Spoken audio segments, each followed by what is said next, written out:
மகிமையுள்ளவரே உம்மை ஸ்தோத்திரிக்கிறோம். மகத்துவமானவரே உம்மை ஸ்தோத்திரிக்கிறோம். சகல துதிக்கும் கனத்துக்கும் பாத்திரரே நன்றியோடு உம்மை துதிக்கிறோம், ஸ்தோத்திரிக்கிறோம். இந்த நாளுக்காக உமக்கு நன்றி செலுத்துகிறோம். இந்த நாளை ஆசீர்வதித்திரே உமக்கு நன்றி. இந்த நாளில் நம்முடைய கிருபை எங்களோடு கூட இருக்கும்படியாக ஜெபிக்கிறோம். 2-3 பேர் என் நாமத்தினாலே எங்கே கூடியிருக்கிறார்களோ அவர்கள் நடுவிலே நான் இருக்கிறேன் என்று சொன்ன வார்த்தையின்படி எங்கள் நடுவிலே நீர் பெரியவரா இருப்பதற்காக உமக்கு நன்றி செலுத்துகிறோம். என் நாமத்தை பிரஸ்தாபப்படுத்துகிற எந்த ஸ்தானத்திலும் நான் உங்களிடத்தில் வந்து உங்களை ஆசீர்வதிப்பேன் என்று சொன்ன வார்த்தையின்படி எங்களை ஆசீர்வதிப்பதற்காகவே இறங்கின தேவனே, நன்றியோடு உம்மை துதிக்கிறோம், ஸ்தோத்திரிக்கிறோம். கிருபையாக கொடுத்த எல்லா நன்மைகளுக்காக, எல்லா விதமான ஆசீர்வாதங்களுக்காக நன்றி செலுத்துகிறோம். இந்த நாளிலே அப்பா, இந்த ஆராதனை தொடக்கம் முதல் முடிவு வரையிலும் பரிசுத்த ஆவியானவர் கரம் கொண்டு நடத்தும்படியாக ஜெபிக்கிறோம். பாடுகிற பாடல்களை ஆசீர்வதிங்க. பாடும் பொழுது உம்முடைய பிரசனம் இறங்கும்படியாக ஜெபிக்கிறோம். உம்முடைய மகிமை இறங்கும்படியாக ஜெபிக்கிறோம். நேரே பாடல் ஒவ்வொரு பாடுகிற ஒவ்வொரு பாடலும் ஒவ்வொருவரையும் தொடுபடியாக ஜெபிக்கிறோம். நேரே ஆசீர்வதிங்க, கிருபை பாராட்டுங்க. துதி ஆராதனை ஆசீர்வதிங்க. துதிக்கும் பொழுது, பாடும் பொழுது, உம்மை ஆராதிக்கும் பொழுது எங்கள் வாழ்க்கையில் இருக்கிற எல்லா தடைகளெல்லாம் நீர் மாற்றி எங்களுக்கு ஜெயத்தை தர வல்லவராய் இருக்கிறீர். அதற்காக உமக்கு நன்றி செலுத்துகிறோம். ஆவியானவரே, நன்றியோடு நன்றியோடு உம்மை துதிக்கிறோம், ஸ்தோத்திரிக்கிறோம். கிருபையாக காத்து கொள்ளும்படியாக ஜெபிக்கிறோம்.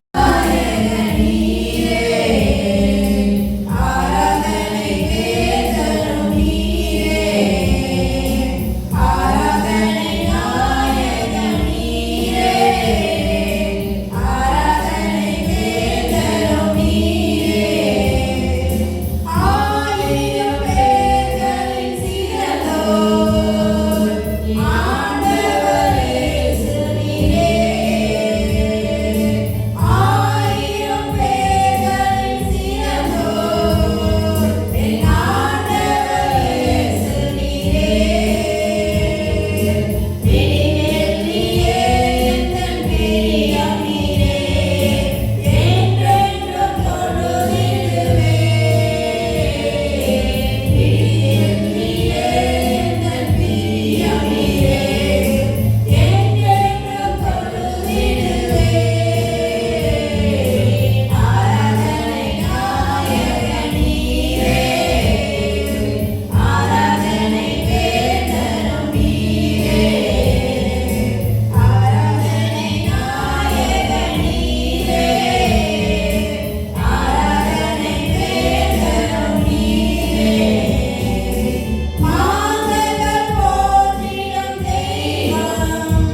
அவரை போற்றி துதித்து பாடி அல்லேலூயா என்றாரை போல் சத்துரு சேனை தொடர்ந்து சூழ்கை பக்தனாம் தாவீது தேவன் நமக்கு சத்துரு சேனை தொடர்ந்து சூழ்கை பக்தனாம் தாவீது தேவன் நமக்கு அவர் சென்றாரே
வார்த்தைகள் நம்முடைய வேதாகத்தில் இருக்கின்ற வார்த்தைகள் அப்பா, அது பரிசுத்த வார்த்தைகள் ஆண்டவரே. ஒவ்வொரு வார்த்தையும் நீர் ஆசீர்வதியும். உங்களுடைய பரிசுத்த ஆவியால் என்னை பொறுப்பெடுத்துக் கொள்ளும். இந்த முழு நேரத்தை ஆண்டவரே, இந்த பெண்களின் தினம் ஆண்டவரே, உங்களுடைய பிரியமுள்ள மகள்கள் பெண்கள் எல்லோரும் அப்பா உண்மை வாஞ்சித்து ஆண்டவரே உங்களுடைய செய்தியை கேட்கும் பொழுது இந்த வசனத்தின் மூலமாக வார்த்தைகள் மூலமாக அவர்களுடைய பலப்படுத்தும் ஆண்டவரே. இந்த நேரத்தை நீர் முழுவதுமாக பொறுப்பெடுத்துக் கொள்ளும். இயேசுவின் இனிய நாமத்தில் இந்த ஜெபத்தை கேட்கின்றோம் என்ற பிதாவே, ஆமென்.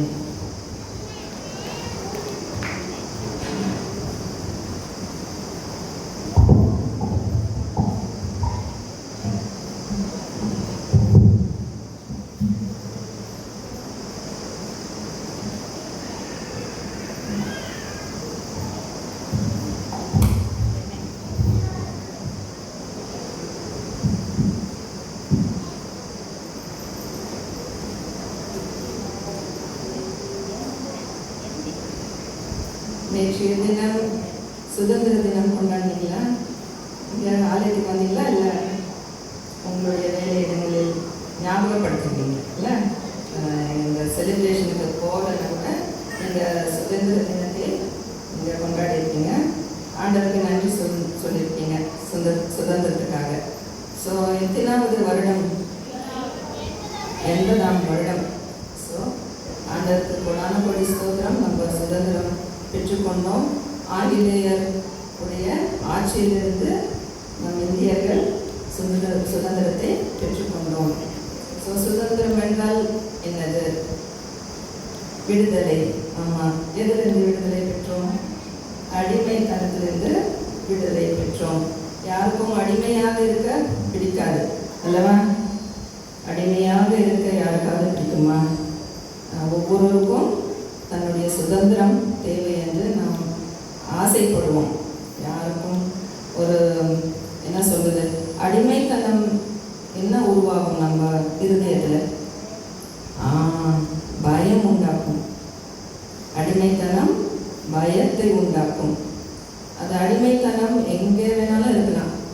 நம்ம வேலை செய்கிற இடத்துல இருக்கலாம், இல்லை வீட்டில் இருக்கலாம், இல்லை நம்ம நடக்கும்போது இருக்கலாம். பயம் என்பது நம்ம இருதயத்தில் எப்பொழுதும் இருந்து கொண்டே இருக்கும். இங்கே இருக்கிறவர்கள் யாரும் எனக்கு பயமே இல்லை, நான் பிறந்ததுலேருந்து இது வரைக்கும் எனக்கும் பயந்ததே இல்லை அப்படின்னு யாராவது இருக்கிறீங்களா? கை தூக்குங்க பார்க்கணும். ஓ ஓ ஓகே. வேறு எதுக்கும் பயமே இல்லை. அம்மா அப்பா அடிப்பாங்கன்னு கூட பயமே இல்லை. ரொம்ப சந்தோஷம், ரொம்ப சந்தோஷம். உங்களுக்கு பாப்பா, உங்களுக்கு எதுக்குமே பயம் இல்லை. எக்ஸாம் பரீட்சை பயமே இல்லை. இருட்டு, அம்மா அப்பா அடிப்பாங்க, அம்மா படிக்க மாட்டாங்க இல்லை, அதெல்லாம் பயமே இல்லை. ஓகே ஓகே சரி. சிறு குழந்தைகள், அவர்களுக்கு நமக்கு பெரியவங்களுக்கு இருக்கிற பயம் அவ்வளவாக இருக்காது. ஆனாலும் சில சமயங்களில் பயம் இருந்தாலும் அவர்கள் காட்டிக்க மாட்டாங்க. நம்ம ஒரு வயதுக்கு வந்த பிறகு நம்மளுக்கு பயம் இருந்தாலும் வெளியே எப்படி இருக்கும்? மூஞ்சியில் சிரிப்பு இருக்கும், நல்லா பேசுவோம். ஆனால் உள்ளே இருக்கிறது தெரியவே தெரியாது. சில பேர் மூஞ்சியில் பதற்றம் பயம் மூஞ்சியை காட்டும், மூஞ்சியை பார்த்தா தெரிஞ்சு போகுது அப்படின்னு. ஸோ இன்னைக்கு டாபிக் விடுவிக்கிற தேவன், நம்மை விடுவிக்கிற தேவன்.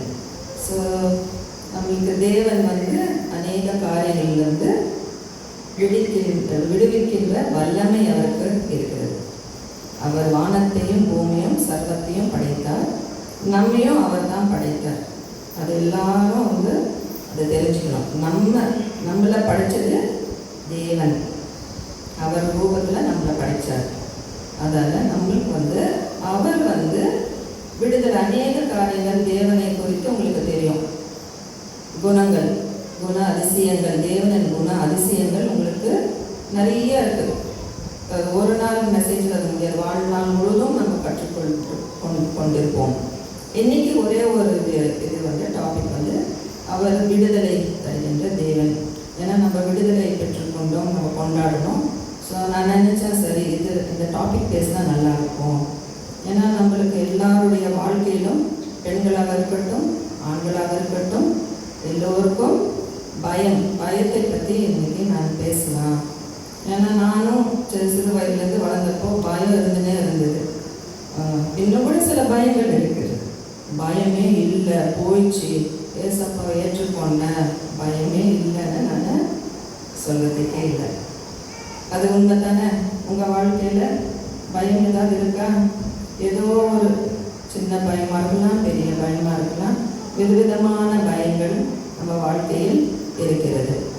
ஸோ இந்த அந்த டாப்பிக்கை பற்றி பேசுகிறேன். 2 விதமான பயம் அப்படின்னு நான் சொல்லிட்டே வரேன். ஸோ நம்ம அனைவரும் பயத்தை அனுபவிக்கிறோம். பலவித பயங்கள் ஒவ்வொரு விதமாக உணர்கிறோம். பயம் என்றால் என்ன? நீங்கள் சொன்னீங்க, ஆபத்தான, வேதனையான அல்லது பயமுறுத்தும் ஒன்று நடக்கக்கூடும். ஏதாவது ஒரு ஆபத்து வரப்போகுது, இல்லைன்னா ஏதோ ஒரு வேதனை உருவாக்க போகுது, நடக்க போகுது, பயங்கரமான ஒரு காரியம் நடக்க போகுது என்று தோன்றும் போது உங்களுக்கு ஏற்படும் உணர்வு பயத்தின் தோற்றம். அது உள்ள வந்து நம்மளுக்கு ஏற்படும். இது ஆயிடுமோ, இப்படி நடக்குமோ, இல்லை ஐயோ ஏதோ ஒன்று அப்படின்னு அது ஃபீலிங்ஸ் அது இருக்கும் பொழுது நம்மளுக்கு அந்த பயத்தை உண்டாக்கும். ஸோ பயம் என்பது எங்கே தொடங்குனதுன்னு தெரியுமா? எப்பொழுது தொடங்கிச்சு? யார் இடத்துல ஃபஸ்ட்டு தொடங்கிச்சு பயம் தெரியுமா? Very good. நல்ல வேதத்தில் ரொம்ப தரவாக இருக்கிறீங்க. ரொம்ப ரொம்ப சந்தோஷம். Very good. பாஸ்டர் ஐயா ரொம்ப நன்றி. பாஸ்டர் ஐயா நீங்கள் நல்ல ஆலயமோ இருக்கிறார். ஓகே, நல்ல தெய்வ வாக்கு இதில் வசனத்தில் வந்து நீங்கள் நல்லா ரொம்ப ஞானமாக இருக்கிறீங்க. ஸோ ஆதாம் ஏவாள் அவங்க பாவம் செய்தவர் தேவன் உலாவிக் கொண்டு இருந்தார் தோட்டத்தில். அவங்க வந்து போய் ஒழிஞ்சிக்கிறாங்க. அப்போது தேவன் வந்து ஆதாமே நீ எங்கே இருக்கிறான்னு கேட்கும் பொழுது ஆதாம் என்ன சொல்கிறாரு? நீ எங்கே இருக்கிறான்னு குரலை கேட்டு நான் அந்த வேதத்தில் வந்து பயந்து என்று வருது. ஸோ எங்கே ஸ்டார்ட் ஆயிடுச்சு அந்த பயம்? அங்கே ஸ்டார்ட் ஆயிடுச்சு. ஸோ பயம் வந்து நம்மளுக்கு தான் வந்திருக்கு, புதுசாக வந்திருக்குன்னு நினைக்காதீங்க. ஆதாமுக்கு வந்த பயம் தான் இன்னும் நம்மளை தொடர்ந்து இருந்துகிட்டே இருக்கு. அப்பொழுது தேவனுக்கு பயந்தார். ஸோ இது வந்து சரி, பைபிளில் வந்து பயம் என்ற வார்த்தை 385 முறை வருகிறது. பைபிளில் 385 385. பழைய ஏற்பாட்டில் வந்து 316 தடவை வருது. பழைய ஏற்பாட்டில் 69 முறை வருகிறது. பழைய ஏற்பாட்டில் 314, புதிய ஏற்பாட்டில் 69 முறை வருகிறது. ஆண்டவருக்கு பயப்படுங்கள், ஆண்டவருக்கு அஞ்சுங்கள் அப்படிங்கிற வேர்ட்ஸ் வந்து பழைய ஏற்பாட்டில் அதிகமாக நம்ம பார்க்குறோம். தேவனுக்கு பயப்படுதல். ஸோ தேவனுக்கு பயப்படுதல் என்றால் தேவனுக்கு எதற்கு பயப்படுகின்றோம்? அவரை நம்ம பார்த்ததில்லை, இல்லை, யாருமே தேவனை பார்த்ததில்லை. ஆனால் எப்படி தேவன் ஒருவர் இருக்கின்றார் என்று நமக்கு தெரியும்? யாரும் நம்ம அவரை பார்த்ததில்லை. எந்த ஒரு வேறு மதத்தார்கிட்ட போய் நீங்கள் கேட்டிங்கன்னா கூட தேவனை பார்த்தீங்கன்னா இல்லைன்னு தான் சொல்லுவாங்க. ஸோ தேவனை யாரும் பார்த்ததில்லை. எப்படி தெரியும்? இயற்கை. வார்த்தை வருவதற்கு முன்பு பைபிள் பழைய ஏற்பாட்டு காலத்தில் பைபிள் இல்லை, புரியுதுங்களா? ஆனால் எப்படி தேவன் என்றவர் ஒருவர் இருந்தார் என்று எப்படி தெரிந்தது அவர்களுக்கு?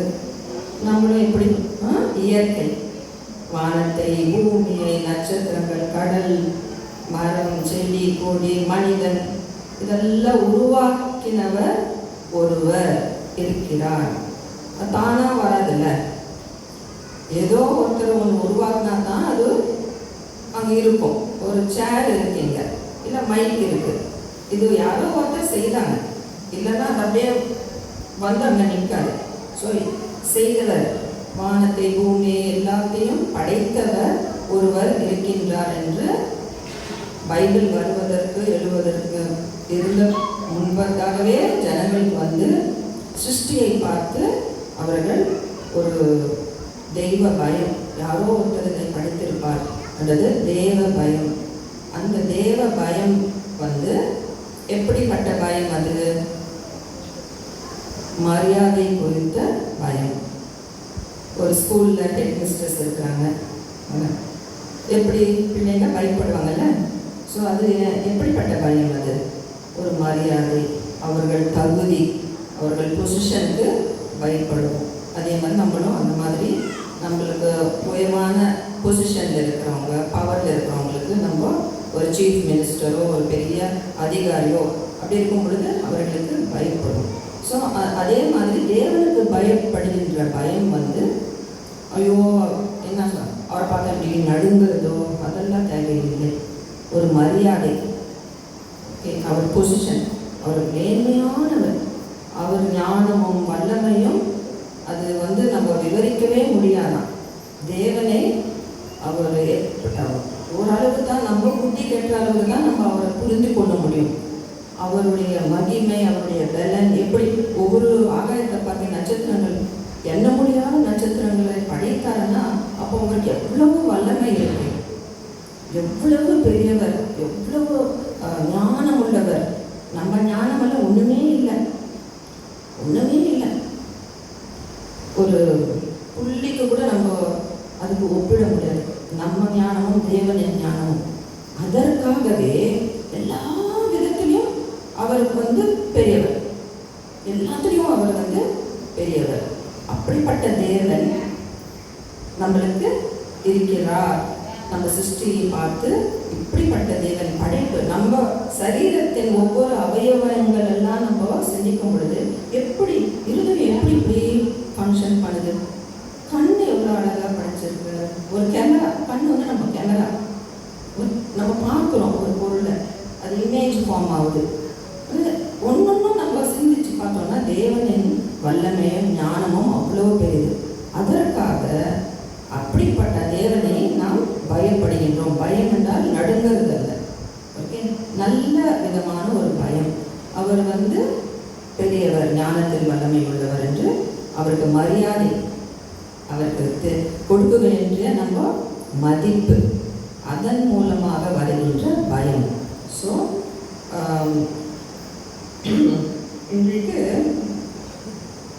ஆண்டவருக்கு பயப்படுங்கள் என்ற வார்த்தைக்கு எதற்கு ஆண்டவருக்கு பயப்படுகின்றோம் என்பது அதனுடைய பொருள்.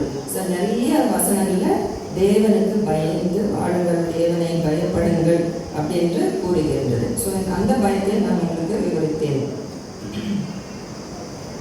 கடவுள் பயம், மனித பயம், இயற்கையான பயம், உளவியல் பயம் மற்றும் தீர்ப்பு குறித்த பயம். அதை தவிர, அந்த பயத்தை தவிர மற்ற பல பல விதமான பயம் உண்டு. கடவுள் பயம் நான் எக்ஸ்பிளைன் பண்ணிட்டேன். மனித பயம், நிறைய பேருக்கு மற்றவங்களை பார்த்தா பயம், மனித பயம். வேறு ஏதாவது ஒன்று பார்த்தா பயம், அது இயற்கையாக நம்மளுக்கு இருக்கிறது. இல்லை, சில பேரை பார்த்தா நம்ம பயப்படுவோம். இயற்கையான பயம்னா நேச்சுரலாக வருது. அதுக்கு உதாரணம் என்ன சொல்ல முடியும்? இயற்கையான பயம் வந்து நம்ம ரோடு கிராஸ் பண்ணுவோம். எனக்கு பயமே இல்லைன்னு அப்படியே கண்ண முடின்னு போகுமா? ரோடு கிராஸ் பண்ணும்போது பயப்படுவீங்களா? நான் ரொம்ப பயப்படுவேன். ஏதாவது வண்டி வந்துடுமா இடிச்சுடுமான்னு இப்படி பார்ப்போம் அப்படி பார்ப்போம், ரொம்ப ஜாகிரதையாக போவோம்.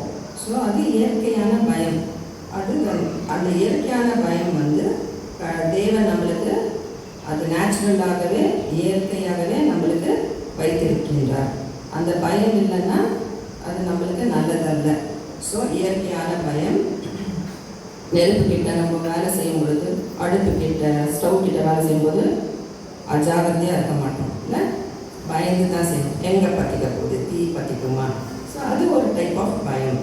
ஸோ உளவியல் ரீதியான பயம் என்பது ஒருவர் ஒரு துயரமான சூழ்நிலையிலோ திடீர் அதிர்ச்சியையோ தவறான நடத்தையையோ அனுபவிக்கும் பொழுது நமக்கு ஏற்படுகின்ற பயம். சில பேருக்கு வந்து வாழ்க்கையில் சடனாக வந்து ஏதாவது ஒன்று நடக்கும், எதிர்பாராத காரியங்கள் நடக்கும், அவங்க எதிர்பார்க்கவே இருக்க மாட்டாங்க. அப்படிப்பட்ட ஒரு சூழ்நிலை வரும் பொழுது அவங்க இது வந்து அஃபெக்ட் ஆகும். அப்போது அவங்களுக்கு வந்து அதுலேருந்து வெளியே வரத்துக்கு ரொம்ப ட்ரீட்மெண்ட்டு, டாக்டர் அது போவாங்க. ஸோ சைக்கலாஜிக்கல், இங்கிலீஷில் சைக்கலாஜிக்கல்னு சொல்லுவாங்க, உளவியல் ரீதியான பயம். நீதிமொழிகள் 29:25.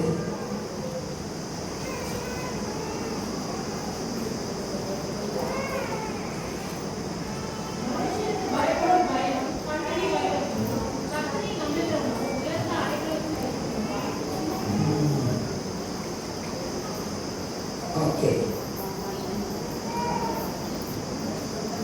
மனுஷனுக்கு பயப்படுகின்ற பயம் கண்ணியை கொண்டு வருகிறது. கண்ணியை என்றால் ஆபத்து. இங்கிலீஷில் படித்தா ஸ்னேர்ன்றாங்க. அது வந்து ஒரு ஒரு பறவை பிடிக்கும் போது என்ன பண்ணுவாங்க, ஒரு நெட்டு மாதிரி, ஒரு வலை மாதிரி போடுவாங்க அதை பிடிக்கிறதுக்கு. ஸோ மனுஷனுக்கு நம்ம பயப்படும் பொழுது நம்ம வந்து அந்த வலையில் சிக்கி கொள்றவங்க மாதிரி ஆகிடுவோமா? புரியுதுங்களா? அது வந்து மக்கள் நம்ம எப்படி பார்க்கிறார்கள், நம்மளுக்கு மனிதனுக்கு பயப்படும் பொழுது அவங்க எப்படி என்ன நினைப்பாங்க நம்மளை பற்றி, அவங்க நம்மளை பார்க்கும்போது என்ன நோக்கத்தோடு பார்ப்பாங்க, என்ன நினைக்கிறாங்க நம்மளை பற்றி, அல்லது என்ன சொல்லுறாங்க நம்மளை பற்றி, அப்படிப்பட்ட ஒரு பயம் இருக்கா இல்லையா? நம்மளுக்கு இருக்குல்ல? ஓகே, சரி. உங்களையே நீங்கள் அதை கேட்டுக்கொள்ளுங்க, மக்கள் என்னை பற்றி என்ன நினைக்கிறார்கள் என்பதெல்லாம், அல்லது கடவுள் என்னை பற்றி என்ன நினைக்கிறார் என்பதெல்லாம் நான் உந்தப்படுகின்றேன். கடவுள் என்னை பற்றி என்ன நினைக்கிறார் நம்ம நினைப்போமா? மனிதர் என்னை பற்றி என்ன நினைக்கிறாங்க, அவங்க என்ன பேசுகிறாங்க நம்மளை பற்றி, ஐயோ நம்ம வந்து இப்படி ஏதோ ஒன்று சொல்லிட்டுமே, அவங்க என்ன நினைப்பாங்க, நம்ம போய் படுத்தா கூட அப்படியே யோசனை வந்து நினைப்போம் இல்லை? அப்படிப்பட்ட பயம். ஸோ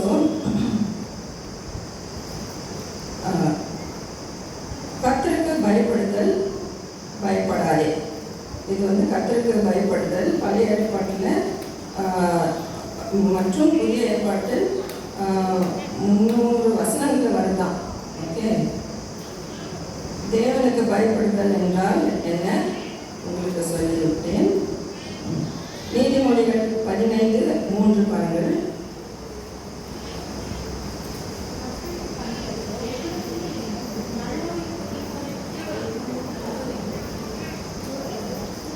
கர்த்தருடைய கண்கள் நோக்கி பார்க்கிறது. ஸோ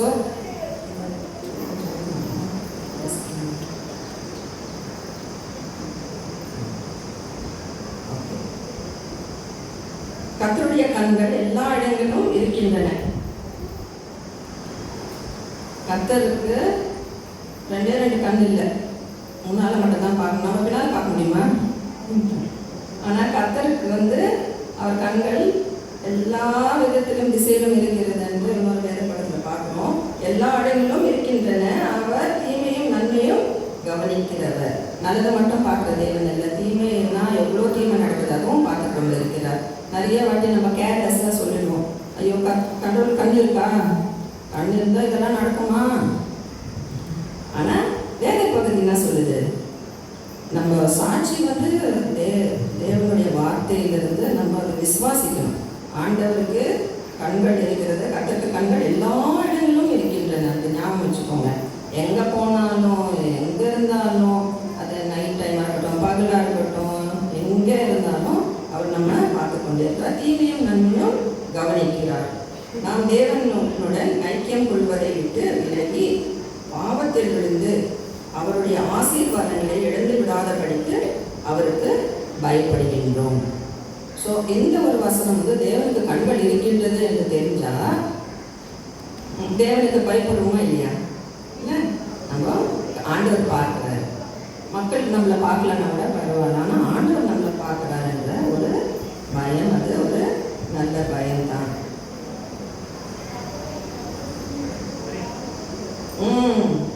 உலாவை கொண்டிருக்கும். அதே ஒரே இடத்துல சும்மா ஒத்தரை பார்த்துருக்க மாட்டார். உலகம் முழுவதும் உலாவை கொண்டிருக்கும். பயப்படாதீர்கள். இப்போது தேவனை பயப்படுகின்ற பயத்தை பற்றி உங்களுக்கு சொல்லிட்டேன். புதிய ஏற்பாட்டில் பழைய ஏற்பாட்டை விட சில இடங்களில், ஆனால் புதிய ஏற்பாட்டில் அதிக வசனங்களில் நீங்கள் பயப்படாதீர்கள் அப்படின்னு சொல்கிறார் தேவன். இங்கே வந்து தேவனுக்கு பயப்படுங்கள் என்று சொல்கிறாரு, இன்னொரு இடத்துல நீங்கள் பயப்படாதீங்கன்னு சொல்கிறாரு. ஸோ உங்களுக்கு வந்து அந்த டிஃப்ரென்ஸ் தெரியணும், வித்தியாசம் தெரியணும். தேவனுக்கு நிறைய பேர் வந்து எல்லாத்துலையும் தேவன் பயப்படாதீங்க பயப்படாதீங்க பயப்படாதீங்கன்றாரு. அதெல்லாம் நம்ம எதுக்கும் பயப்பட தேவையில்லை அப்படின்னு சில பேர் வந்து அலட்சியமாக இருக்காங்க. தேவனுக்கு பயப்படுகின்ற விதத்தில் நாம் பயப்பட வேண்டும். பயப்படாதீர்கள் அல்லது பயப்படுங்கள் என்றாரு, பயப்படாதீர்கள் என்றாரு. ஆனால் உங்களுக்கு எதற்கு அது சொல்றாரு, எதற்கு இது சொல்றாருன்னு உங்களுக்கு தெரியணும். அடுத்த மாத வாடகை அடுத்த மாதம் வாடகை கட்டணும். எப்படி செலுத்துவது என்று உங்களுக்கு தெரியாத போது நீங்கள் பயப்படுவது தவறா? கரெக்டா? ஐயோ அடுத்த மாதம் என்ன பண்ணுவேன், வாடகை கட்ட முடியாத, காசு பத்தலையே, இல்லை அரிசி வாங்க காசு பத்தலையே, அப்படிப்பட்ட பயம்லாம் வரும். உங்கள் வேலையை எப்பொழுது இழக்கப் போகிறீர்கள் என்று உங்களுக்கு தெரியும் பொழுது வேலை போயிடும் போதோ இன்னும் கொஞ்ச நாள் தானே அப்படின்னு உங்களுக்கு பயம் ஏற்படும். தேவன் பயப்படாதீர்கள் என்று சொல்லும் பொழுது உங்கள் மூளையின் ஒரு பகுதியை அணைத்து விடுங்கள் என்று அவர் அர்த்தப்படுத்தவில்லை. பயப்படாதீங்கன்னா என்னடா இது ஒரு கஷ்டம் வருது, ஆனால் இந்த வேதாகத்தில் பயப்படாதீங்கன்னு ஈஸியாக சொல்லிடுறாரு கடவுள். எனக்கு அந்த டவுட் எல்லாம் வந்து இங்கே வந்து பயப்படாதீங்கன்றாரு, ஆனால் அடுத்த மாதம் ரெண்ட் கட்டணும், இல்லை ஹாஸ்பிட்டலுக்கு போகிறதுக்கு காசு இல்லை, ஈஸியாக பயப்படாதீங்கன்னா எப்படி? அதனால் தேவன் வந்து நம்ம பிரெயின் வந்து மூளை வந்து பயப்படாத அதை வந்து அதை நினைக்காதன்னு தட்டி விட்டா கூட நிற்குமா? அதை அணைச்சி விட்டு முடியுமா? லைட் எல்லாம் ஆஃப் பண்ணலாம், நம்ம பயத்தை ஆஃப் பண்ணி வச்சுக்கலாமா? முடியுமா? முடியாதது வந்துட்டே இருக்கும். ஐயோ நம்ம வாக்குதத்தம் நம்பணும், நம்ம அதை வாக்கு கடவுளுக்குள்ள நம்ம நம்பிக்கை வேணும், விசுவாசம் வேணும், ஆனாலும் வந்துட்டே இருக்கும் அந்த பயம். சரிங்க, அது வந்து அப்படிப்பட்ட நம்மளுக்கு ஒரு ஒன்றும் இருக்குது. இந்த எளிய உடைந்த உலகில் பயத்திலிருந்து யாரும் தப்பிக்க முடியாது.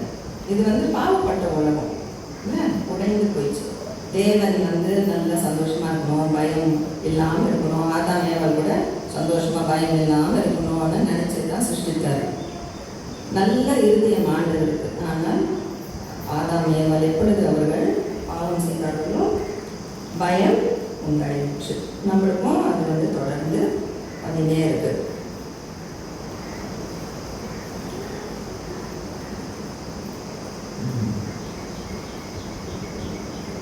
பயம் எங்கிருந்து எழுகிறது? நாம் பயப்படும் போது எங்கே செல்கின்றோம்? இதைத்தான் தேவன் நமக்கு கற்பிக்க விரும்புகிறார். பயம் எங்கே இருந்து எழுகிறது? நாம் பயப்படும் போது எங்கே செல்கின்றோம்? இதைத்தான் தேவன் நமக்கு கற்பிக்க விரும்புகிறார். பயம் இருக்கு. பாவப்பட்ட உலகத்தை தான் நம்ம வாழ்கிறோம். இன்னும் பாவம் இதுல தானே இருக்கு. பாவம் முடிய போகுதுன்னு ஏதாவது டேட் இருக்கா? உலகம் முடிஞ்சு தேவன் திரும்பி வரும்பொழுது தான் பாவத்துக்கு முடிவு இருக்கு. அது வரைக்கும் பாவம் இருந்தே இருக்கும். அப்படிப்பட்ட உலகத்தில் தான் நம்ம வாழ்கின்றோம். அதால் நம்ம பயம் வரும் பொழுது எங்கே செல்கின்றோம் அப்படின்னு தான் தேவன் நம்மளுக்கு சில வார்த்தைகளை கூறுகிறார். பயம் சக்தி வாய்ந்தது மற்றும் முடக்கிவிடும் தன்மை கொண்டது. சக்தி வாய்ந்தது. பயம் ரொம்ப அஃபெக்ட் பண்ணும். ஒரு மனுஷனை முடக்கிவிடும் தன்மை அப்படின்னு என்ன அர்த்தம்? நம்ம எந்த ஒரு செயலும் செய்ய முடியாத அளவுக்கு சில வாட்டி பயம் வரும் இல்லை? பயம் வரும் பொழுது என்ன இது, அங்கே போகணும், ஒருத்தர் யாராவது கூப்பிடுறாங்க ஒரு கல்யாணத்துக்கு, இல்லை ஏதோ ஒரு பயம் இருக்குன்னா நம்ம எதுவுமே செய்ய முடியாத அளவுக்கு பயங்கள் நம்மளை அப்படி உருவாக்கிவிடும், முடுக்கிவிடும் தன்மை கொண்டது. ஆனால் தேவன் அதை விட சக்தி வாய்ந்தது. நம் பயத்தை விட தேவன் சக்தி வாய்ந்தவர். அது விசுவாசிங்க. பயத்தின் நடுவிலும் அவர் நம்முடன் இருக்கிறார் என்ற விசுவாசத்துடன் நாம் அவரிடம் வர வேண்டும் என்று அவர் விரும்புகிறார். அவருக்கு பெயர் என்னது சொல்லுங்க? இயேசுக்கு கொடுத்த பெயர் இம்மானுவேல். இம்மானுவேல் அர்த்தம் நம்மோடு இருக்கிறார், தேவன் நம்மோடு இருக்கின்றார் என்ற பொருள்.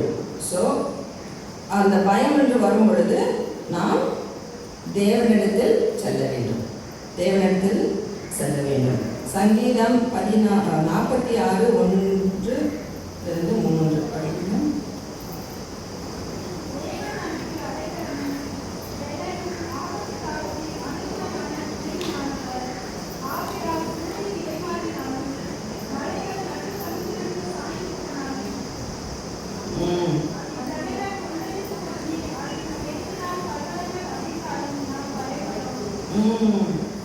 தேவன் நமக்கு அடைக்கலமும் பலனுமாகிய பலன், இக்கட்டில் மிகவும் இனிமையான உதவியார் இருக்கிறார்.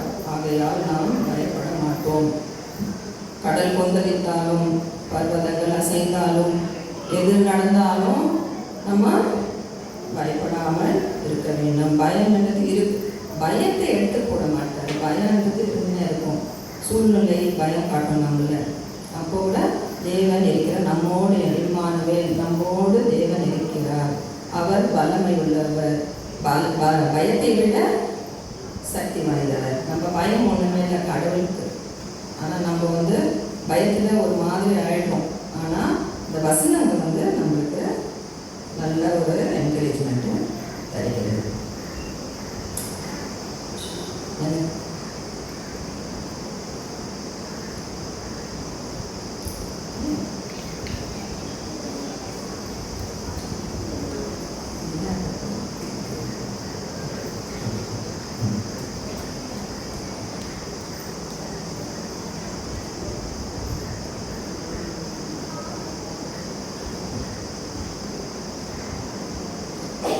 உங்கள் பயங்களை விசுவாசத்தோடு எதிர்கொள்ளுங்கள். லூக்கா 22:41-44 வரைக்கும் நீங்கள் அதை வாசித்தீங்கன்னா, இது தேவன் இயேசு சிலுவைக்கு அறையப்படுறதுக்கு முன்பதாக கெத்செமனே தோட்டத்தில் அவர் ஜெபிக்க செல்கிறார். அப்பொழுது அவர் ஜெபிக்கும் பொழுது வேர்வை அப்படியே அந்த ரத்த சொட்டு மாதிரி, ரத்தத்தின் பேர் துளியாள், அந்த வேர்வை. அப்போ எப்போ நம்மளுக்கு ரொம்ப வேர்ப்போம், ரொம்ப பயம். அப்போ இயேசு கிறிஸ்துக்கு பயம் வந்துச்சு. இதுதான் இயேசு கிறிஸ்துக்கே பயம் இருந்தது. அப்போ நம்மளுக்கெல்லாம் பயம் வர்றது வந்து ஒன்றுமே இல்லை. அவர் சிலுவையில் அறை போகிறேன் அப்படின்னும் பொழுது பிதாவிடத்தில் கேட்குறாரு, உன்னுடைய விருப்பம் இருந்தால் இதை எடுத்துடுங்க ஆண்டவரே, ஆனாலும் பரவாயில்ல உங்களுடைய சித்தம் நடக்கட்டும் ஆண்டவரே. ஸோ அப்படி ஒரு டென்ஷன் ஆகிடுது ஏசாமிக்கு அந்த சமயத்தில் மரணம் வரப்போகுது. அப்படின்னா அப்படியே ஒரு ஆபத்து என்ன நடக்க போகுதுன்றது ஒரு பயம், ஆனால் இது நடக்க போகுதுன்னு தெரியும் பொழுது இன்னும் நம்மளுக்கு பயம் அதிகமாக இருக்கும். இயேசுவே அந்த பயத்தை அனுபவித்தார். அப்பொழுது உங்கள் பயம் என் பயம் அவருக்கு புரியாமையாக இருக்கும் இல்லை? நான் இப்படி ஒரு பயத்தில் இருக்கிறேனே, இப்படி ஒரு இதில் இருக்கிறேனே, ஏசப்பா உனக்கு தெரியாதா அப்படின்னு கேட்பேன். ஏசப்பாவே அப்படி ஒரு இதை அனுபவித்தார். இயேசு பயந்து பிதாவே உங்கள் சித்தம் என்றால் இந்த கோப்பையை என்னிடத்திலிருந்து அகற்றும் என்று ஜெபித்தார். அவருடைய வியர்வை கரையில் விடும் பெரிய இரத்த துளிகளைப் போல இருந்தது. இயேசு முதலில் தன் தந்தையிடம் சென்று அவரிடம் கதறி தனது வலியையும் வேதனையையும் வெளிப்படுத்தினார்.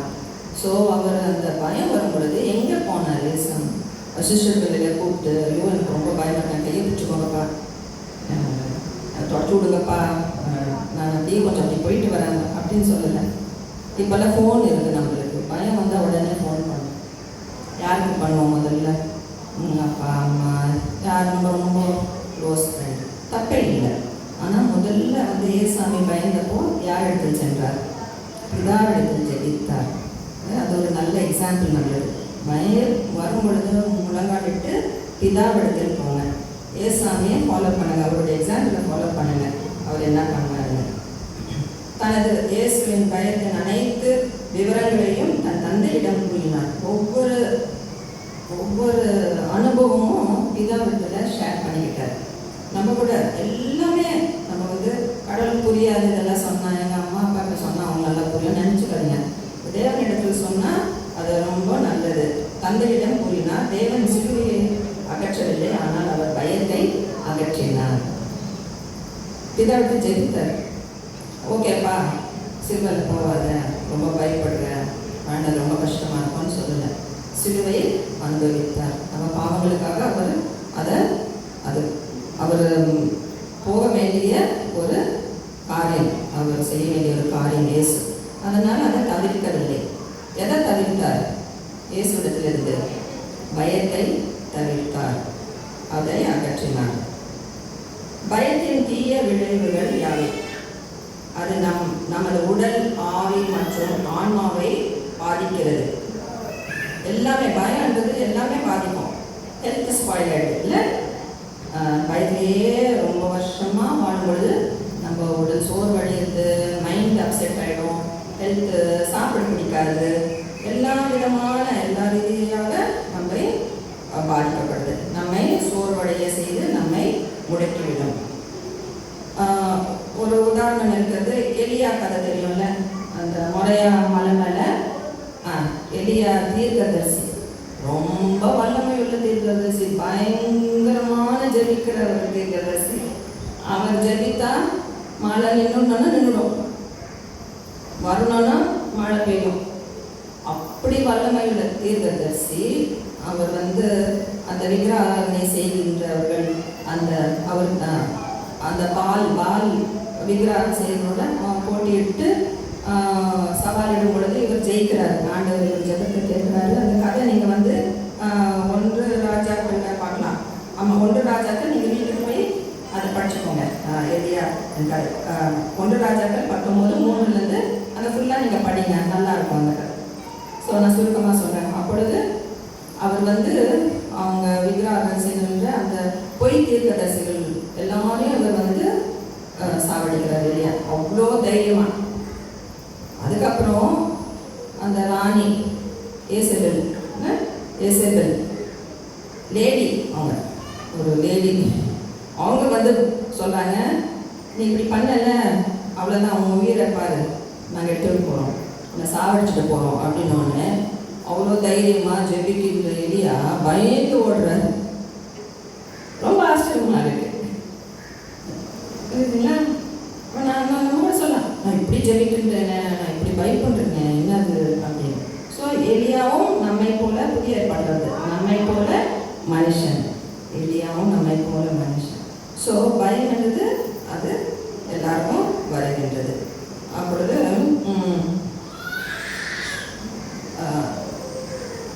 அவர் எலியா என்ன சொல்றாரு, ஆண்டவரே என் உயிரே எடுத்துக்கொள்ளும். அந்த அளவுக்கு பயப்படுறாரு. நான் செத்துட்டேன், எடுத்துக்கோங்க ஆண்டவர் என்றார். அவ்வளோ வீரமா இருக்கிறார். அவர் ஜனத்தை ஆண்டவர் கேட்கிறாரு. 3 வருஷம் மழை பெய்யணும்னா மழை பெய்யுது, 3 வருஷம் மழை பெய்யணும் மழை பெய்யுது. அப்படிப்பட்ட தீர்க்கதரிசியை பயப்பட்டு உயிரே எடுத்துக்கோங்க. நம்ம கூட பயத்தில் என்ன சொல்லுவோம், வாழவே வேண்டாம், வேண்டாப்பா, நிம்மதியாக செத்து தான் நல்லா இருக்கும், நிம்மதியாக இருக்கும், கண்டவே வேண்டாங்க. தொல்லை கஷ்டங்கள் பயத்திலேயே எவ்வளோ நாள் நான் ஜீவிக்க வேண்டும் என்று எலியாவை போல ஆண்டவரே என்னை எடுத்துக்கோ ஆண்டவரே என்று சொல்லுவோம்.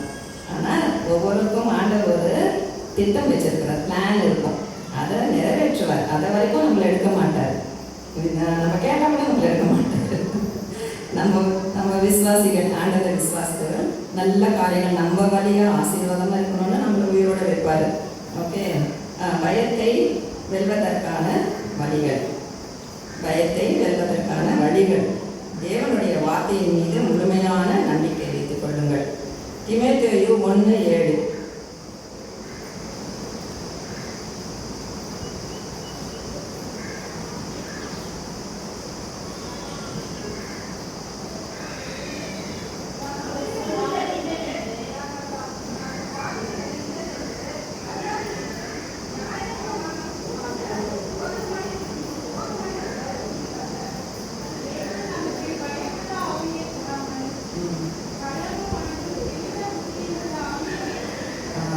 இரண்டு தீமோத்தேயு 1:7. ஓகே. ஏனெனில் தேவன் நமக்கு பயத்தின் ஆவியை கொடுக்காமல் அன்பின் வல்லமையும் தெளிந்த மனதையும் கொடுத்திருக்கிறார். ஆமென். ஸ்தோத்திரம். ஆண்டவருக்கு கொடான கொடி ஸ்தோத்திரம். எப்படிப்பட்ட விசுவாசிகளுக்கு இயேசுவை ஏற்றுக்கொண்டு பாவங்களை மன்னிக்கப்பட்டு அவர் தேவன் என் ரட்சகர் என்று ஏற்றுக்கொண்டவர்களுக்கு இந்த வசனம். தேவன் நமக்கு பயத்தின் ஆவியை கொடுக்காமல் அன்பின் வல்லமையும் தெளிந்த மனதையும் கொடுக்கிறார். சரிங்களா? ஸோ அப்படிப்பட்ட ஆவி நம்மளுக்கு கொடுத்திருக்கிறார். தேவனுடைய வார்த்தையை நம்பி சார்ந்திருங்கள். சாத்தானின் பொய்யால் ஏமாறாமல் இருங்கள். சாத்தான் சில வாட்டி பொய் சொல்லும். பயம் இருக்கும், சூழ்நிலை எல்லாம் பயம் இருக்கும். ஆனால் சாத்தான் என்ன சொல்லும், இதெல்லாம் இது காலத்துக்கும் இருக்கும், இந்த பிரச்சனை காலத்துக்கும் இருக்கும் அப்படின்னா ஏதாவது சொல்லும். நீ ஏன் உயிரோடு இருக்கிற, ஏதோ பொய் சொல்லும். நீ சர்ச்சுக்கு போகிற, நீ இவ்வளோ ஜெபம் பண்ணுற, ஆனால் ஏன் உனக்கு இவ்வளோ கஷ்டம் வருது, சும்மா இதெல்லாம் வேஸ்ட்டு, பைபிள் படிக்காத, ஜெபம் பண்ணாத, கஷ்டம் வந்துனே இருக்கு, என்ன இதெல்லாம் யார் சொல்றது? பிசாசு சொல்லுது. இல்லைங்களா? அதனால் நம்ம அப்படிப்பட்ட ஆலோசனைகள் வரும் பொழுது, சாத்தான் சொல்லுகின்ற ஆலோசனைகள் வரும் பொழுது அதை நம்ம என்ன சொன்னோம், அப்பா போவே சாத்தானே என்று சொல்லி பேசாமல் இருந்தால் மறுபடியும் வரும். என்ன பண்ணணும், நம்ம எண்ணங்கள் அதுதான் ரெனியூட் மைண்ட்ன்றாங்க இங்கிலீஷில். தமிழில் என்ன சொன்னால் ரெனியூவல்னா புதுப்பிக்கப்பட்ட எண்ணங்கள், புதுப்பிக்கப்படும். நம்ம எண்ணங்கள் புதுப்பிக்கப்பட வேண்டும். அதே எண்ணங்களோட வாழக்கூடாது. இது ரொம்ப ஒரு நல்ல இது நீங்கள் ஃபாலோ பண்ணுங்க. புரியுதுங்களா? இது நல்ல உதவி செய்யும் நம்மளுக்கு. அதுதான் இங்கே பைபிளே வருது. ரோமா எழுதின சுவிசேஷத்தில் அது வருது. நான் ரெஃபரன்ஸ் தெரியல எனக்கு. 12 நினைக்கிறேன். ரோமர் 12 1 2 படிங்க.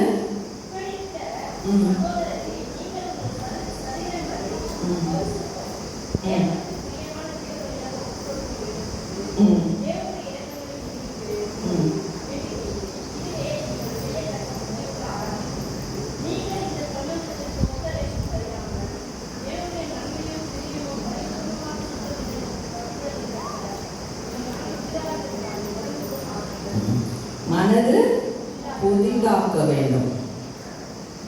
உங்கள் மைண்டு, இங்கிலீஷில் மைண்டுன்னு வருது, மைண்டை வந்து புதுசு பண்ணுங்க. பழைய மைண்ட்லேயே வாழாதீங்க. சாத்தான் வந்து சொல்லுதுல பொய். ஆனால் நம்ம விசுவாசிகளுக்கு நம்மளுக்கு சாத்தான் வந்து சொல்லுதுன்னு தெரியும். எது ஆண்டவர் சொல்கிற வசனம் தெரியும், சாத்தான் என்ன சொல்லுதுன்னு நம்மளுக்கு தெரியும். தெரியாம ஒன்றும் இல்லை. அந்த ஞானம் நம்மளுக்கு கொடுத்துருக்குறாரு, அந்த பரிசுத்த ஆவி நம்மளுக்கு கொடுத்துருக்குறாரு. ஆனால் நம்மளுடைய கடமை என்னதுன்னா நம்ம மைண்டை நம்ம புதுப்பிக்கணும். அது சொல்கிற பொய் வந்து ஃபஸ்ட்டு என்ன பண்ணோம், அதை விரட்டி தள்ளுங்க. நீ சொல்கிற பொய்யை நான் நம்ப மாட்டேன், அப்படியே சொல்லுங்க. நீ சொல்கிற பொய்யை நான் நம்ப மாட்டேன். ரெண்டாவது, தேவனே உங்களுடைய வார்த்தை உண்மையானது, நான் உண்மையே நம்புவேன், உங்களுடைய வார்த்தையை நான் நம்புவேன் என்று சொல்லணும். புதுப்பீங்க மனது. சாத்தானு சொல்லணும், நீ எதுக்கும் லாக்கி இல்லை, நீ எதுக்கும் லாக்கி இல்லை. உனக்கு வேலை செய்ய தெரியாது, சமையல் செய்ய தெரியாது, படிக்க தெரியாது, பேச தெரியாது, எதுக்கு தான் நீ வாழ்ற அப்படி எல்லாம் சொல்லும். சொல்லுமா இல்லையா? வேண்டாம். என்னது பொய் சொல்றான் அவன். அவன் பொய்க்கே ஹெட்டு, தலைவர். எதுக்கு தலைவர்? அவன் ஃபாதர் ஆஃப் லைஸ் இங்கிலீஷில். பொய் ஃபாதர் தகப்பன் போட்டிருக்கா, தமிழ் தெரியல. பொய்க்கு ஃபாதர் ஆஃப் லைஸ்ன்னு சொல்லும் சாத்தான். புரியுதா? அதால் அப்போ பொய் சொல்லும் பொழுது உங்களுடைய கடமை என்னது? தேவன் வந்து பரிசுத்த ஆவியை நம்ம கொடுத்துருக்காரு இல்லை? நீங்கள்லாம் ரசிக்கப்பட்டவங்க தானே? யாராவது ரசிக்கப்படாதவங்க இருந்தால் கை தூக்குங்க. ஏசாமி ஏற்றுக்கொள்ளேன்னா இன்னும் டவுட்லேயே இருக்கிறேன், இன்னும் கொஞ்ச நாள் ஆகட்டும், எல்லாம் கண்டுபிடிச்சிட்டு அப்புறம் நான் ஏசாமி கடவுள்ன்ட்டு நம்புறேன்றவங்க யாராவது இருக்கிறாங்களா? சரி, அது டைம் எடுத்துக்கோங்க, யாரும் வலுப்படுத்த மாட்டாங்க. ஓகே. ஆனால் இயேசு உண்மையான தேவன் ஏற்றுக்கோங்க. பரிசுத்த ஆவி நம்மளுக்குள்ள என்னைக்கு இயேசு தேவன் என்று ரட்சகர் என்று என் பாவத்தை மன்னிக்க வந்தால் ஏற்றுக்கொள்ளணும்னா அன்னைய தினத்திலேயே பரிசுத்த ஆவி நம்மளுக்குள்ள வந்துடுது. எதுவுமே பண்ண தேவையில்லை, பாஷையில் பேச தேவையில்லை, எது குதிக்க தேவையில்லை, எதுவுமே வேண்டாம். சைலண்ட்டாக வருவார், சைலண்ட்டாக இருப்பார், கிரியை செய்யணும் இருப்பார் நம்ம வாழ்க்கையில் நிறையா. ஸோ அது இருக்கும் பொழுது நம்மளுக்கு வந்து டிசைனிங் பரிசுத்த ஆவி நம்மளுக்கு ஞானத்தை கொடுக்குறாரு. எது சாத்தான் வார்த்தைகள், எது தேவன் இடத்துலேருந்து வருகின்ற வார்த்தை நம்மளுக்கு தெரியும். ஆனால் நம்ம வந்து சாத்தானை வந்து சேரை போட்டு உட்கார வைப்போம். பாப்பா உட்காரு, நீ சொல்றதெல்லாம் நான் கேட்டுன்னு இருக்கிறேன். ஓகே, பண்ணாதீங்க. சாத்தானை வந்து கெஸ்ட்டாக கூப்பிடாதீங்க, சேரை போட்டு உபசரிக்காதீங்க. நல்லா வந்து உட்காந்துக்குன்னா உங்கள் வாழ்க்கையை எடுத்து விட்டுடும். அதெல்லாம் மைண்டை வந்து மாற்றிக்கோங்க. சாத்தான் வந்து ஒரு பொய் சொன்னால் நீ எதுக்குமே லாக்கிப்படலைன்னா தேவ வசனம் ஏதாவது ஒன்று சொல்லுங்க. சாத்தான் வந்து சொல்லு, புரியுதா? உன்னை யாருமே நேசிக்க மாட்டாங்கன்னு சொல்லுது. அப்போ சாத்தான் சொல்லுது. அப்போ நீங்க என்ன பண்ணணும்? தேவன் என்னை நேசிக்கிறார். எத்தனை வசனம் இருக்கு? கண்மணி, கண்மணி தொழில். அப்புறம் ரொம்ப நீ வந்து ரொம்ப ப்ரெஷஸ்ன்னு சொல்றாரு.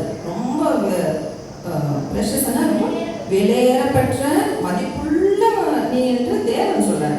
அப்போ சாத்தான் சொல்றது நம்புவீங்களா? ஏசாமி சொல்றது நம்புவீங்களா? அப்போ மைண்டை வந்து புதுப்பிக்கணும். அந்த வசனத்தால அந்த பொய்யை எடுத்துட்டு மைண்ட்ல எடுத்துட்டு ஏசாமி சொல்ற வசனத்துல எல்லாம் மைண்ட்ல வச்சுக்கோங்க. அப்போ நீங்க ஒரு டிஃபரன்ஸ் பார்ப்பீங்க உங்க லைஃப்ல. சரியா? அது ஒரு வழி. உதாரணம், உன்னால் வாழ முடியாது, நீ ஒரு பிரயோஜனம் இல்லாதவன், நீ பயனற்றவன், நீ வந்து கடவுளுடைய நேசிக்கவில்லை என்பது போன்ற எண்ணங்கள். அப்படிப்பட்ட எண்ணங்களை வந்து எடுத்து போட்டு மைண்டை புதுப்பித்துக்கோங்க. தேவனுடைய வசனங்கள், அவருடைய ப்ராமிசஸ் வச்சுக்கோங்க. இதனால் தான் இயேசு தம் மரணத்துக்கு முன் பிதாவிடம் ஜெபிக்கிறார். ஏசாமி மரணத்துக்கு முன்னால பிதாவிடத்தில் ஒரு ஜெபம் செய்கிறார். ஏன்னா அவர் சிலுவையில் அறையப்பட போறாங்க தெரியும். ஸோ ஒரு அழகான ஜெபம், அது யோவான் புத்தகத்தில் வருது. அது வந்து 3 விதமான ஜெபம் பண்ணுறாரு ஏசாமி. அப்போ ஜெபிக்கிறார், நீர் அவர்களை இவ்வுலகத்திலிருந்து எடுத்து கொள்ளும்படி நான் கேட்கவில்லை, பிதாவிடத்தில் என்ன சொல்றாரு? நம்ம விசுவாசிகளுக்காக முன்னாலேயே அவர் பிதாவிடத்தில் ஜெபிக்கிறார். நம்மளாம் விசுவாசிகளாக இருப்போம்னு தேவனுக்கு தெரியும். நம்மளுக்கு பயம் இருக்கும் தெரியும், கஷ்டங்கள் எல்லாம் இருக்கும் தெரியும். அதெல்லாம் பிதாவிடத்தில் தேவன் ஏசாமி என்ன ஜெபிக்கிறார்? நம்மளுக்காக, விசுவாசிகளுக்காக என்ன ஜெபிக்கிறார்? நான் இந்த உலகத்திலிருந்து எடுத்துட்டு நான் உங்களை பிரச்சனையே இருக்காது அப்படின்னு கேட்கவில்லை, ஆனால் அவர்களை தீயவனிடமிருந்து காக்கும்படியே கேட்கின்றேன். என்ன ஜெபம் பண்றாரு பிதாவிடத்தில்? சாத்தான் கிட்ட இருந்து அவளை காத்துக்கொள்ளுங்க. உலகத்திலிருந்து நம்ம கேட்கக்கூடாது, நான் செத்துட்டா நல்லா இருக்கும், நான் போயிட்டா நல்லா இருக்கும், ஏன் இருக்கிறேன், ஏன் சாமி இப்படி ஜெபிக்கிறார் நம்மளுக்காக? உலகத்திலிருந்து எடுக்க நான் கேட்கவில்லை, பிசாசு கையிலிருந்து அவர்களை பத்திரப்பட்ட மீட்டுக் கொள்ளும் ஆண்டவரே அப்படின்னு சொல்றாரு. ஓகே, ஸோ ஜீசஸே அந்த ரேஸே அந்த மாதிரி ஒரு ஜெபத்தை பண்றாரு. நான் தேவனுடைய பிள்ளை, இந்த உண்மையை நம்புங்கள், நான் தேவனுடைய பிள்ளை. ஓகே, உங்கள் மனதை புதுப்பித்து சாத்தானின் பொய்க்கு பதிலாக தேவனுடைய உண்மையை வைத்து தேவனுடைய வார்த்தையை தியானியுங்கள். பயம் மெதுவாக மறைந்துவிடும். நான் எக்ஸ்பீரியன்ஸ்ல சொல்றேன். என் வாழ்க்கையில் பயம் வரும்போதெல்லாம் தேவனுடைய வசனம் தான் சொல்லுவேன். புரியுதா? மெதுவா அதுக்கப்புறம் எங்க போயிடுச்சுன்னா இவ்வளோ ஜாலியாக இருக்கிறேன், ஒன்றுமே இல்லையா அப்படி இருக்கும். அந்த ரியாலி அது ஒர்க் அவுட் ஆகும். நீங்கள் பண்ணி பாருங்கள். நீங்கள் வந்து அடுத்த வாட்டி நான் வரும்போது சொல்லுவீங்க, பயம் மெதுவாக மறைந்துவிடும். தேவனுடைய வார்த்தையை அறிவதும் அவருடைய வாக்குறுதிகளை மனப்பாடம் செய்வதும் மிகவும் முக்கியம். அதுதான் மனப்பாட வசனங்கள் சில படிக்கிறோம். நம்ம பழக்கும் பொழுதும் அதை சொல்லினே இருக்கலாம். நம்ம எங்கே இருந்தாலும் சொல்லினே இருக்கலாம். உதாரணமாக, தேவன் என் பக்கம் இருந்தால் எனக்கு எதிராக யார் இருக்க முடியும்? ஒரு வசனம் இருக்குல்ல, என் தேவனை பக்கத்தில் இருந்தால் யார் எனக்கு எதிரி? மனுஷன். மனுஷன் எனக்கு என்ன செய்வான்? மனுஷனுக்கு பயப்படாதீங்க, சரியா? தேவனே தேவன் பட்சத்தில் அது மனப்பாடமாக இருக்கா உங்களுக்கு? மனப்பாடம் பண்ணிட்டீங்களா? மனப்பாடம் பண்ண வசனங்களை அப்பப்போ சொல்லினே இருக்கணும். சாத்தான் வந்து பொய் பேசும்பொழுது அதெல்லாம் நம்ம சொல்லணும். படிச்சுட்டு சும்மா இருந்தால் அது வேலைக்கு ஆகாது. அது சொல்லினே இருக்கணும். நம்ம ப்ராக்டிஸ் பண்ணணும். மைண்டை நம்ம புதுப்பிக்கணும். அவர் எங்கே வழி நடத்துகிறார் என்பதை நாம் பார்க்க முடியாவிட்டாலும் நம்முடைய நல்ல மேய்ப்பர் நமக்கு அறிமுகம் இல்லாத பகுதிக்கு நம்மை வழி நடத்தினாலும் நாம் இளைப்பாரி அவரை பின்பற்ற உதவ முடியும்.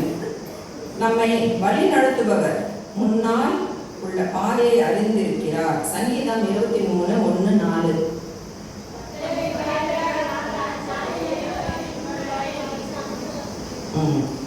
ஓகே, ஒரு மேய்ப்பர் இருக்கிறார். ஓகே, ஆடு அழைச்சி போறாரு. அந்த ஆட்டுக்கு வந்து அந்த ஆடுகளுக்கு வந்து அந்த மேய்ப்பர் வந்து எந்த இடத்துக்கு, சரி சென்னையிலேருந்து ஆடு கூட்டின்னு வரான்னு வச்சுக்கோங்களேன். மேய்ப்பர் திருப்பலைவனத்துக்கு மந்தையை ஓட்டின்னு வர்றாரு. அந்த ஆடுக்கு வந்து நான் திருப்பலைவனம் தான் போகிறேன்னு தெரியுமா? மேய்ப்பருக்கு தான் தெரியும், ஆடுக்கு தெரியாது. அது எந்தெந்த வழியில் கூட்டின்னு வருவாருன்னு கூட தெரியாது. இந்த சந்தில் போவாரா, அந்த சந்தில் போவாரா, என்ன வரும், திருப்பாளையம் எங்கே இருக்குது, எப்படி இருக்குது, ஒன்றும் தெரியாது. நம்ம யாரு? ஆடு. நம்மளாம் ஆடுகள் போல. மேய்ப்பர் யாரு? இயேசு கிறிஸ்து. நம்ம வந்து எங்கே எடுத்துட்டு போகிறாரு, எங்கே போகிறோம் நம்மன்றது முடிவு வந்து இயேசுக்கு மட்டும்தான் தெரியும், நம்மளுக்கு தெரியாது. கரெக்டாக இல்லையா? ஒத்துக்கிறீங்களா இல்லையா? ஏதோ 5 வருஷம் கழிச்சு எனக்கு என்ன ஆகும், என்ன எப்படி இருக்கும் என் வாழ்க்கைன்னு இப்போ சொல்ல முடியுமா? நீங்கள் 5 வருஷம் வேண்டாம், நாளைக்கே என்ன. ஸோ யார் அறிவார்? தேவன் அறிவார். ஸோ சங்கீதம் படிக்கும் பொழுது அது ஞாபகம் வச்சுக்கோங்க. அவருக்கு தான் தெரியும் அவர் எங்கே வழி நடத்துகிறார். நம்மளை இப்படிதான் நம்ம பார்க்க முடியாது. நம்முடைய நல்ல மேய்ப்பர் நமக்கு அறிமுகம் இல்லாத பகுதிக்கு, நம்மளுக்கு தெரியாத ஒரு பகுதிக்கு நம்மளை அழைத்து செல்வார். அவருக்கு மட்டும்தான் தெரியும். ஆனால் நல்ல ஒரு இடத்துக்கு அழைத்து செல்வாரா எப்படி? புல்லுள்ள இடங்கள். ஒரு ஆடு மேய்ப்பன் வந்து திருப்பாளருக்கு புல் இருக்கா? சரி, புல்லுள்ள இடத்துக்கு தான் மேய்ப்பன் கொண்டு வரல. ஆடு நல்லா சாப்பிடணும், தண்ணியும் இருக்கணுமா. அந்த 23 சங்கீதம் படிச்சிங்கன்னா தெரியும்ல, நல்லா அந்த புல்லை சாப்பிட்டுட்டு நல்லா தண்ணியை குடிச்சிட்டு நல்லா ரெஸ்ட் எடுக்கிறது. அந்த மாதிரி ஒரு இடத்துக்கு தான் ஆடு மேய்க்கிறோம் ஆடுகளை கூட்டுன்னு போவார். புரியுதா? வறண்ட இடத்துக்கெல்லாம் கூட்டுன்னு போக மாட்டார், பாலைவனத்துக்கு கூட்டுன்னு போக மாட்டார். சரியா? அதெல்லாம் நம்மளும் கூட எங்கே கூட்டுன்னு போவாராங்க? மருந்த தனியாக உள்ள இடங்கள்ல நம்மளுக்கு ரெஸ்ட்டு வேணும், நம்ம மைண்டுக்கு ரெஸ்ட்டு வேணும், நம்ம இருதயத்துக்கு அந்த சோர்வெல்லாம் இல்லாமல் அமைதியாக இருக்கணுன்ற ஒரு எண்ணமுடைய தேவன் நமக்கு இருக்கிறார். அப்படிப்பட்ட வழியில் நம்மளை நடத்துவார். இன்னொரு பயம், நியாய தீர்ப்பின் பயம். அது என்னன்னு தெரியுமா? சில பேருக்கு தெரியுது. நியாய தீர்ப்புன்னா ஒரு ரோட்டில் போகிறவன் ஏதாவது ஆக்சிடென்ட் பண்ணி வச்சுட்டோன்னா கேஸ் எடுத்துட்டு என்ன பண்ணுவாங்க? ஜட்ஜ்மெண்ட்டு கூட்டின்னு போவாங்க. இது கோர்ட்டு கூட்டுன்னு போய் நியாயம், யார் பண்ணா, யார் தப்பு பண்ணா, நீ என்ன பண்ண, அவன் என்ன பண்ணான்னு அப்புறம் தண்டனை கொடுப்பாங்க. பெரிய விபத்தான தண்டனை கொடுப்பாங்க, இல்லைன்னா காசை ஃபைன் கட்டி போகணும். அதே மாதிரி நம்மளுக்கு ஒரு நியாய தீர்ப்பு, நம்மளுக்கு இல்லை, நியாய தீர்ப்புன்ற தேவன் ஒரு அமைத்திருக்கிறார். உலகத்திலேயே இருக்குது நியாய தீர்ப்பு, உலகத்தில் இருக்குது. அப்போது நம்ம தேவராஜ்யத்தில் நியாய தீர்ப்பு இருக்கா இல்லையா? இருக்கோம்ல. கண்டிப்பாக தேவன் தானே இதெல்லாம் படித்தாரு. அப்போ கண்டிப்பாக நல்லது கெட்டது எல்லாம் நியாயம் தீர்ப்பார். ஒரு தினம் வருகிறது. நியாய தீர்ப்பின் பயம் சில விசுவாசிகளுக்கும் இருக்கிறது. ஏனென்றால், ஐயோ நான் நல்லவனாக இருக்கிறேனா, நான் நல்லவனாக இருக்கிறேனா, நான் இப்படி நடந்துட்டேனே, அப்படி நடந்துட்டேனே, நான் செத்துட்டா எங்கே போவேன், நான் நரகத்துக்கு போவேனா, பரலோகத்துக்கு போவேனா, கடவுள் என்ன தண்டிப்பாரோ. நம்ம விசுவாசிகளுக்கு வேற மாதிரி ஒரு தீர்ப்பு, அவிசுவாசிகளுக்கு, ஏசாமியை நம்பாதவங்களுக்கு வேற விதமான பயம். நான் காக்காவாக பிறக்க போகிறேன், அடுத்த ஜென்மத்தில் நான் செய்த பாவத்துக்கு ஏற்றபடி நான் இப்படி பிறப்பேன், அப்படி பிறப்பேன்று அவங்களுடைய நம்பிக்கை வேறு. ஆனால் நம்மளுக்கு இயேசுவில் இருக்கிறவர்களுக்கு நியாய தீர்ப்பின் பயம் இருக்கக்கூடாது. இயேசுவை நம்பின பிறகு நம்ம பாவங்கள் மன்னிக்கப்படுகின்றன.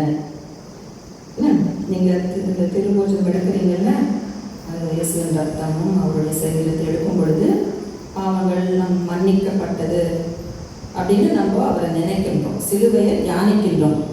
ஒரு தினம் எனக்காக நீ சிலுவையில் மறுத்தி என் பாவங்கள், முந்தி செய்தது, இப்பொழுது செய்கின்ற பாவம், இனிமேல் செய்கின்ற பாவம், பாஸ்ட், ப்ரெசன்ட், ஃபியூச்சர். எப்போ பாவம் செய்யணும்? நம்ம பாவப்பட்ட உலகத்தில் இருக்கிறோம், ஏதோ ஒரு தவறு செய்வோம் நம்ம வாழ்க்கையில். ஆனால் நம்ம பயம் வரக்கூடாது. நான் நரகத்துக்கு போயிடுவேனா, ஐயோ இப்படி பண்ணிட்டேனே, ஐயோ நான் ரட்சிக்கப்பட மாட்டேனா, அப்படிப்பட்ட பயம் இயேசுவை விசுவாசித்தவர்கள், உண்மையாக ஏற்றுக்கொண்டவர்கள் பயப்பட தேவையில்லை. தைரியமாக இருக்கலாம். புரியுதா? தைரியமாக இருங்க. இயேசு என்னை மன்னிக்கின்ற தேவன் என்று அதை விசுவாசம். யோவான் 1, யோவான் 4, 18, 19.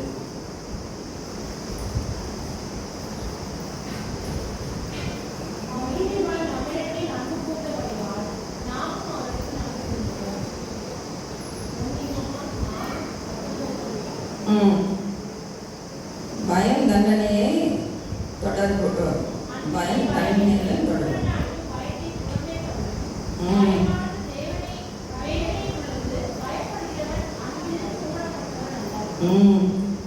நியாய தீர்ப்பின் பயம் இருந்தா, நான் நரகத்துக்கு போவேன், நான் நரகத்துக்கு நான் ஏதோ பண்ணிட்டேன், அந்த விசுவாசம் வரலன்னா என்னை ரட்சித்தார் தேவன்.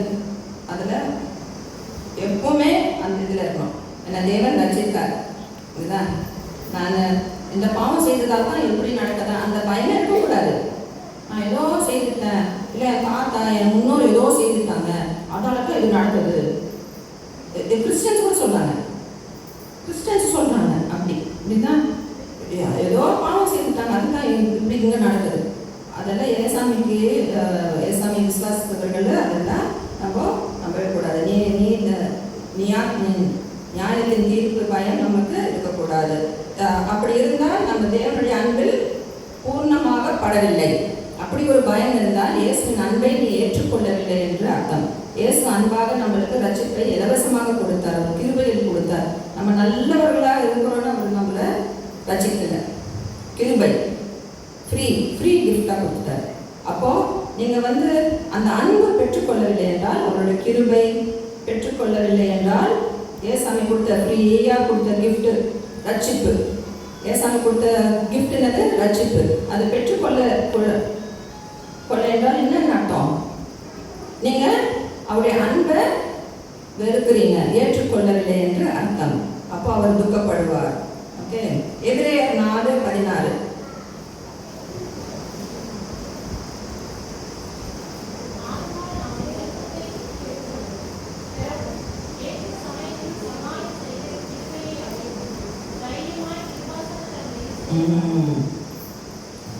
ராபோஜனம் வரும் பொழுது தைரியமாக தானே எடுக்கிறீங்க, பயத்தோடு இருக்கிறீங்களா?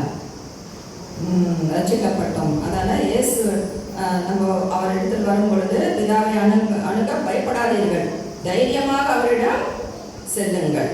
அதுதான் அந்த எபிரேயர் 4:14. இயேசு நமக்காக தண்டனையை ஏற்றுக்கொண்டு அதற்கான விலையை செலுத்தியபடியால் விசுவாசிகளுக்கு நியாய தீர்ப்பு இல்லை. நமக்கு என்ன இல்லை? நியாய தீர்ப்பு இல்லை. மன்னிக்கப்பட்டவர்கள், பாவ மன்னிப்பு பெறாதவர்கள் அங்கே நிற்கணும். ஜட்ஜு, இயேசு ஜட்ஜு மாதிரி இருப்பார். கோர்ட்டில் ஜட்ஜு இருக்கார்ல, அந்த ஜட்ஜு மாதிரி நின்று தீர்ப்பு கொடுப்பார். பாவம் மன்னிக்கப்படாதவர்களுக்கு அவர் அவங்களுக்கு ஏற்றபடி தீர்ப்பு கொடுப்பார். நமக்கு அந்த பயம் இல்லை. நாம் தேவனுக்கு ஊழியம் செய்யும் பொழுது வெறும் ஆசீர்வாதம் நம்மளுக்கு. நீங்கள் எழுதி கொடுங்க இந்த வசனங்கள், நீங்கள் வீட்டில் போய் படிச்சுக்கலாம். சங்கீதம் 25:14,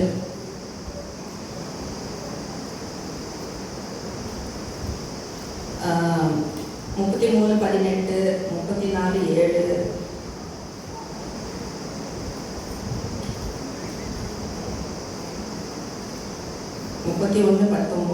31:30, 103, 11, 13 எல்லாமே சங்கீதம் தான். 146, 11, 145, 19.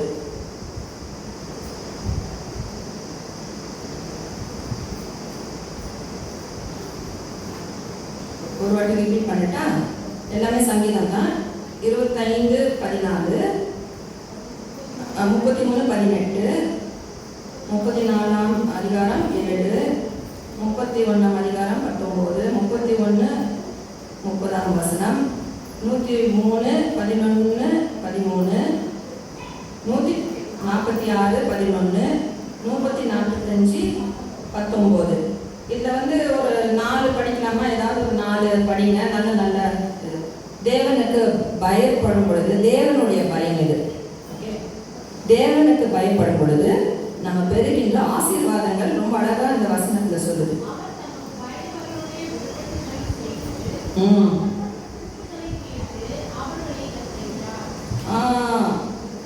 எந்த இது மது 145, 19. அவர் தமக்கு பயந்தவர்களுடைய விருப்பத்தின்படி செய்து. ஸோ தேவனுக்கு பயப்படுதல் இது கண்டிப்பா நமக்கு இருக்கணும். இந்த பயம் கண்டிப்பா இருக்கணும். நான் ஃபர்ஸ்ட் சொன்ன பயம். அப்போ அவருக்கு பயப்படும் பொழுது என்ன செய்வார்? நம்மளுக்கு என்ன ஆசீர்வாதங்கள். தேவனுக்கு ஏன் பயப்படணும்? தேவையே இல்லை நினைக்காதீங்க. அதுல நிறைய ஆசீர்வாதங்கள் இருக்கு.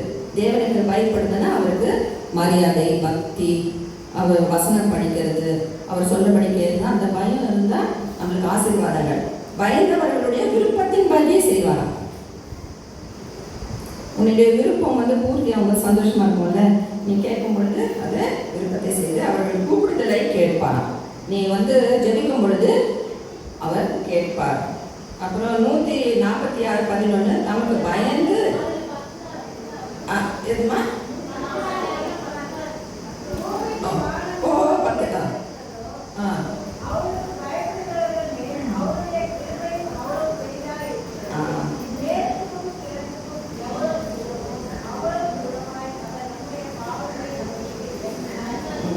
அது வேற 103 மேற்கும் 3. இது வந்து 146. தமக்கு பயந்து தமது கிருபைக்கு காத்திருக்கிறவர்கள் மேல் கர்த்தர் பிரியமாயிருப்பார். ரொம்ப டியர், மை டியர்ன்னு சொல்லுவோம்ல, டியர், பிரியமா இருப்பார் அவருக்கு பயப்படும் பொழுது. அப்புறம் அவருக்கு பயந்தவர்கள் மேல் இரக்கம் அதிகமா இருக்குமா. நீங்க வீட்டில் போய் படிங்க. நான் என்னென்ன ஆசீர்வாதங்கள் மட்டும் சொல்லி முடிச்சிடுறேன். கர்த்தருடைய ரகசியம் அவருக்கு பயந்தவர்களிடத்தில் இருக்கிறது, அவர்களுக்கு தம்முடைய உடன்படிக்கையை தெரியப்படுத்துவார். ரகசியம், கர்த்தருக்கு இருக்கின்ற ரகசியங்கள் அவர் பயப்படுகிறவர்களுக்கு தெரியப்படுத்துவார். எவ்வளோ நல்லா இல்லை? ஆண்டவருக்கு நம்மளுக்கு ஒரு பிளான்ஸ் வச்சிருப்பாரு. சில வாட்டி அதை வந்து நம்மளுக்கு தெரியப்படுத்துவார் அவர் பயப்படுகிறவர்களுக்கு. அப்புறம்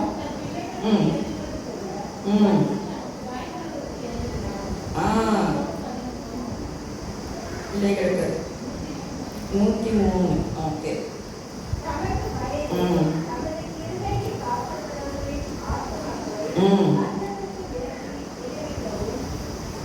மரணத்து ஆத்துமாக்களை மரணத்துக்கு விலக்கி விடுவிப்பார். ஆமாம்.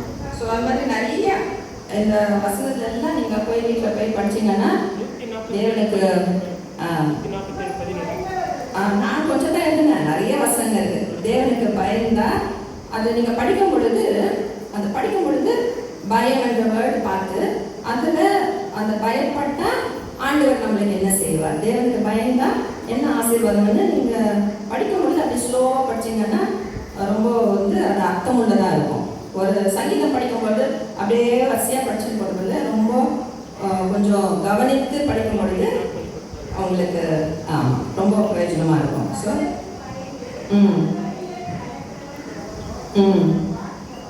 பாக்கியவான், கர்த்தருக்கு பாக்கியவான் நிறைய இருக்கு. நான் சொல்லினே போகலாம், இன்னும் 2 ஹவர் ரீச் பண்ணலாம். ஓகே, பைபிள் ஃபுல்லாக நிறைய இருக்கு ஆசீர்வாதங்கள். ஸோ தேவனுக்கு பயப்படுகின்ற பயம். இன்னொன்று, தேவன் பயப்படாத என்பது. எங்கே பயப்பட வேண்டாம், எதற்கு பயப்படக்கூடாது என்று சொல்லிட்டேன். அப்போ பயப்படாமல் இருக்கணும். பயம் வந்து நம்மள ஒரே நாளில் போயிடாது, ஒரே நாளில் பயம் போயிடாது. அது வந்து ஸ்லோ ப்ராசஸ், மெதுவாக தான் நடக்கும். எப்பொழுது நடக்கும் நான் சொல்லி கொடுத்தேன், அதை நீங்கள் ட்ரை பண்ணணும். சரியா? சாத்தான் சொல்றது நம்பாதீங்க, அதை அதட்டுங்க, விரட்டுங்க. தேவனின் வார்த்தை வசனத்தை சொல்லுங்க. அது ஒன்று சொன்னா அதற்கு நீங்க எப்படி போராடணும். ஒரு வசனம் இருக்குல்ல உங்களுக்கு, தேவன் வந்து பிரேயரும் வசனம் தான் நம்மளுக்கு கேடகமும், தமிழ்ல தெரியல. ஸோ அப்போ அதை யூஸ் பண்ணோம்ல. எதிரி வராங்கன்னா நம்ம சும்மா எதிரி என்ன பண்ணணும், நம்மள ஜெயிப்போம். ஸோ கர்த்தர் வந்து வெப்பன்ஸை கொடுத்துருக்குறாரு. நம்ம அதை எதிர்த்து போராட 2 கொடுத்துருக்குறாரு, ஜெபமும் வசனமும். ஸோ மைண்டை வந்து அந்த பொய்யெல்லாம் எடுத்துட்டு புதுப்பிச்சிருக்கோம். வசனத்துல மைண்ட் வைங்க. என்னமா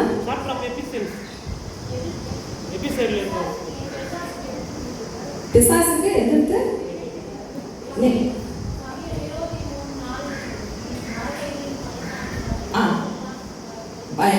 பொல்லாப்புக்கு பயப்படு. சங்கீதம் 23 ரொம்ப நல்லா இல்லை? மரண பள்ளத்தாக்கிலும் நான் பயப்படேன். நிறைய இருக்கு. ஓகே, ஜெபிக்கலாமா?